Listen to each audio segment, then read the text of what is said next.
Hello everyone, welcome to the Experimental Measurement Techniques, Lecture 1, Basic Concepts of Measurement Methods. Today we'll talk about the certain basic concepts about measurements and give you sort of a primer on this class. Okay, so general measurement system is the system that performs the act of measurement, and the measurement is defined as the act of assigning a specific value to a physical variable. Let's take the example of this thermometer, for example, right? In this case, a term called measured value, right, is the temperature, right? We measure the temperature of a system, and the measurement system is the thermometer, okay? The act of measurement usually involves a physical process. In this case, that the heat exchange serves as an input, right, to measure the temperature. For example, if you take a thermometer to a colder environment, the heat exchange happens until the temperature of the environment is equal to the temperature of the thermometer, and at that part that you can actually read the temperature. The temperature is being sensed by the sensor, right? In this case, the sensor is the liquid in the setup. It could be a thermally expandable or contractible liquid like mercury. The next is the transducer, right? It transduces the sensor expansion or contraction into something readable, right? If you put that liquid into a big dish, for example, reading the expansion will be really hard, but if it's in a capillary channel, that makes it possible for us to read even the small changes in the expansion or volume of that liquid. And finally, the output stage, right, is the place where you actually read the thermal expansion against the scale, so that you can understand how that thermal expansion relates to the changes in the temperature. That usually requires a calibration stage, right, to how much volume change will equal to temperature change. But that after that's done, that basically provides the output stage. So in any sort of measurement system, you'll have these things like the measured value, right? We usually refer to the measured value, in this case temperature, measurement system, input, sensors, transducers, and output. Okay, so if you were to generalize this to a generic system, you usually have a sensor that reads a physical act, heat exchange, for example, and then that information is being transduced to transducer, and then some signal conditioning, right? So maybe the whatever you read may need to be cleaned up, and then it goes to the output stage. So let's look at this atomic force microscope. You may or may not have seen an atomic force microscope or used one. So atomic force microscope basically uses the its probe to look at the features, right, of a surface at the almost at the nanometer scale. It accomplishes by that as the tip of the atomic force microscope. This is usually a tip that is in triangular shape. When it comes to a surface, at one point it gets repulsed by the electrostatic forces, and therefore as you get this tip very close to a surface and then drag across the surface features, that beam is going to move, right, based on the surface features of that sample, okay? And therefore, as you move the cantilever on the surface, cantilever is going to move up and down, and that basically is the act of sensing, right? So it is the sensor that moves based on the physical process of electrostatic repulsion, right? So that's sort of the sensor stage, right? And then you can imagine those surface features could be really, really small, maybe nanometers, right? So if you look at that beam or cantilever beam with a naked eye, or even under a microscope, it could be very, very challenging to see that. So therefore, we need a transducer to transduce that motion into something readable, right?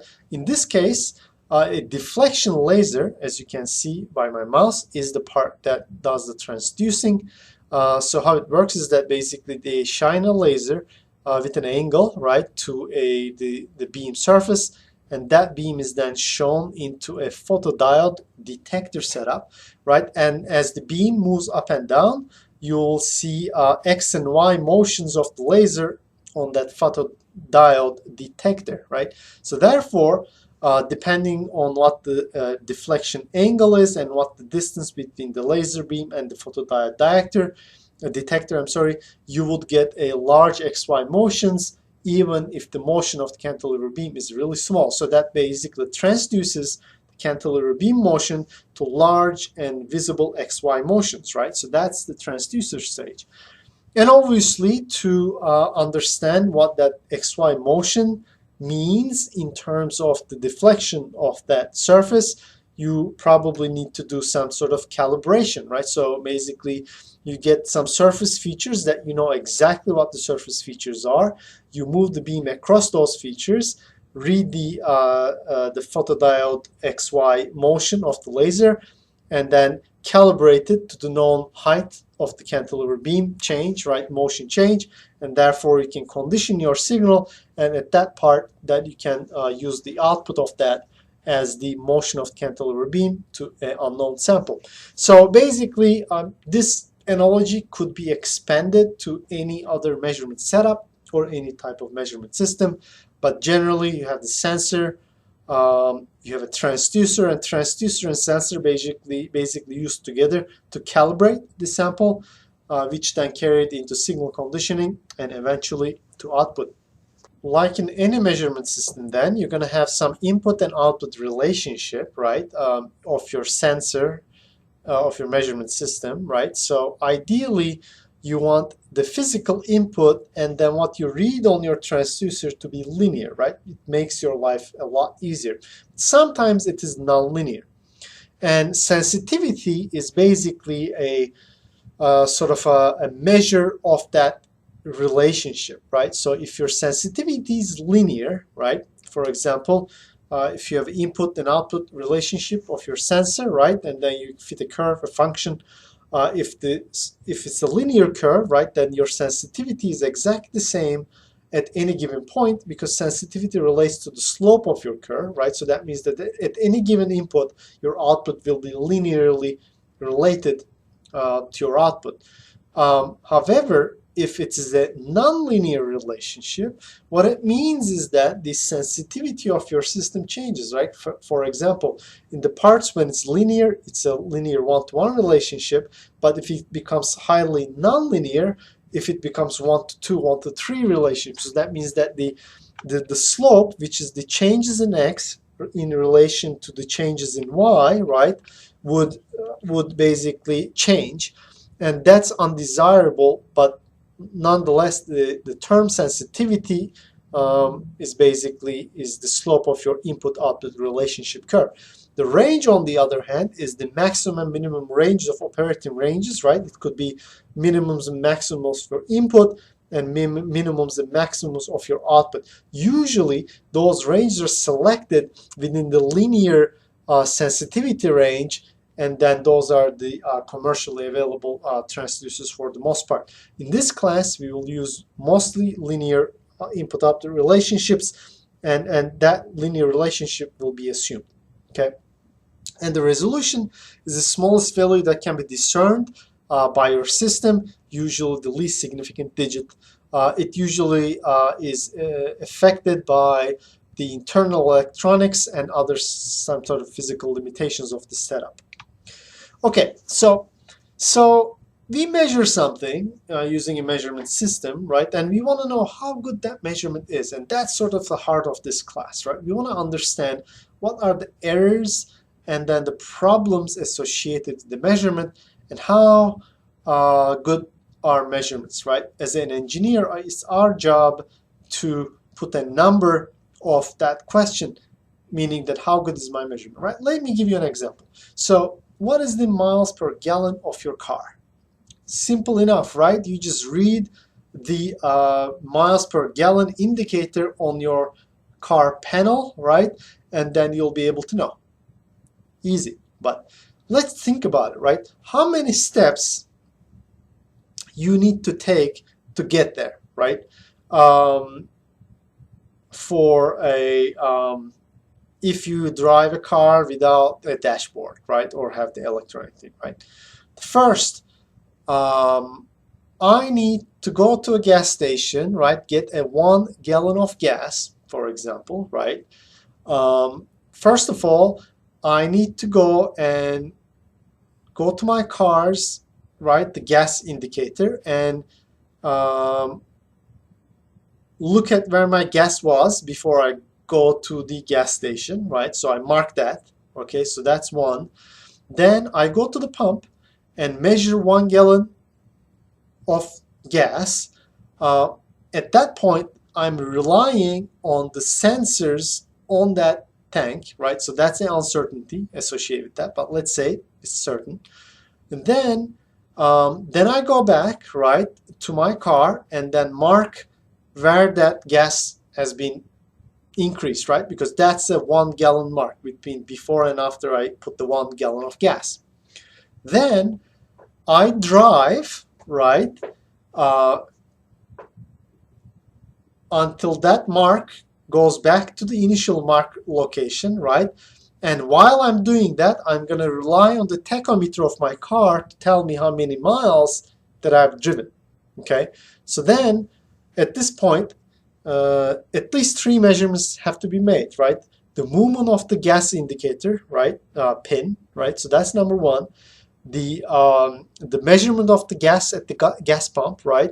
And your car's tachometer, right? So at least 3 measurements have to be done to understand what the miles per gallon of your car at that current speed, so on and so forth. Okay. So there are a number of errors associated with that, right? What is the uncertainty on that measurement, right? When you are making your miles per gallon estimate, right, you could be a couple miles off, or it could be 35, it could be 37, it could be 38, right? So no big deal, right? You know approximately what is your miles per gallon is, right? But if you're sending a spaceship to Mars, right, you better want to know that uncertainty a lot better precision, with a lot better precision. So therefore, understanding the number of error sources in a measurement, right, and accounting for them in a quantifiable manner is the measurement of uncertainty, right? And then you do one measurement, good for you, right? So you're going to have to do a lot more measurements to understand what it means for the other related systems. What I mean by that, right? So if you are measuring the miles per gallon of your car, right, for example, out of the factory, so then if you're a factory that making the same car, maybe say you can make 100,000 cars a year, right? You're not going to go ahead and measure all 100,000 cars and what their miles per gallon is, right? You're going to take 10 out of every 100 cars. If you're lucky, maybe 1 out of every 100 cars you make, and measure their miles per gallon, right? And then you're going to have some variability, right, from car to car. And then you're going to use that information to say statistically, this will be the expected miles per gallon for this make and model of this car that we made in year of 2021 or 22, right? So therefore, using that information will also require some statistical knowledge, right, for you to understand and apply. In this class, we are going to think about how we make measurements. We're going to think about how the uncertainties are being sort of factored in, and how those uncertainties can be used to predict the uncertainties of the future measurements or other. So to do that, I'm also going to talk about a couple terms that we use, right? Accuracy, precision, uncertainty, and error, right? So let's face it. So whether that's a miles per gallon or something else, there's an exact value out there that is true, right? That is called a true value, right? But as an engineer, or measurement, as the measurements go, we will never get to that value in reality, right? For example, how much, let's say that last year, 2021, how many raindrops Treasure Valley had received, right? I bet there's a number of the number of raindrops, right, that dropped last year. You know, it could be 8,500,032, right? But we won't know that value. I mean, the value exists, but as an engineer, we can only estimate that value by doing some measurements, right? So what type of measurements we can make? Well, you can put a bucket, right, in one location. You can measure how much water was accumulated in that bucket, and from there you can estimate how many raindrops by also measuring the mean volume of a raindrop, and then that variability will factor in. Your sort of evaporation in your bucket will be factored in, blah blah, and maybe you can do this for 100 buckets at 100 different locations. But however fancy you get, you only are able to predict the number, okay? So these terms, accuracy, precision, uncertainty, and error, are basically measures of how bad your measurement was. Accuracy is a measure of how close you are to the true value, right? So are you really off from the value, or you are spot on, right? Precision refers to the inherent statistical fluctuation, right? For example, if you didn't control your experiment well, you put one bucket in under the sun, you put other bucket in a shade, so the evaporation was different. So therefore, there's a big difference between your measurements, and that basically variability in your measurements, and that's your precision error, right? Uncertainty is basically the estimated value of your error, right? So basically, okay, this is my measurement, but I think how much I'm off, right, from the true value, right? And then the error is basically the error in your system, measured value minus the true value. But in this case, we can only estimate our errors, and that's our job, right? As an engineer, we can estimate our uncertainty and say that this is how close we are, and then that uncertainty measurement is basically your engineering safety factors, right? Because we can only be so sure within a certain limit, and then that's what it means. So, for example, if you have a low accuracy, low precision, you're all over the place, right? Your measurements are not very reliable. If you have high accuracy but high precision, so that means that you're consistently off the target, right? If you have a high accuracy but low precision, you are on the target, but you are sort of good spread. And then if you're high accuracy, high precision, that means that you're pretty close, but there's still a variability, right, within some confidence interval. Okay, so let's try to separate those a little bit, right? So usually accuracy is referred to the systematic errors, and then the precision is referred to the random errors, and they are sort of measured a little bit differently. So let's say we are measuring the a measured value, right? So let's say this is number of raindrops, right, you get per year, right? And let's say you set up 10 buckets, right? And there's a true value. No matter what, there's a true value out there that you've measured it, right? It's there. Well, it's there. You don't know what it is, but for this setup, let's say we know what it is. And let's say these are your measurements, 10 different measurements, okay? So there's a sample mean, X bar, right? So that's the mean of your samples. Let's say you've taken 10 samples, right? And there's usually a systematic error associated with your accuracy, right? Because you're off the target. And then you can also see what is the spread of your data and what is sort of the variation by your mean, sample mean. And that's usually follows some probabilistic distribution, and that's the random precision error that you have in your system. So these errors usually are measured in the spec sheets of your sensors and given to you as some sort of estimations. For example, it could be hysteresis error. That means that the going up and going down has a different value, so there's some difference there. It could be a linearity error. For example, at one range, your system may not be linear exactly. It could be a zero shift error, right? So that means that it's like there's zero, could be shifting up and down between measurements. Repeatability error, right? Every time you repeat it, you might not hit exactly the same thing. Or it could be sensitivity error, where slope could be different between two different between measurements.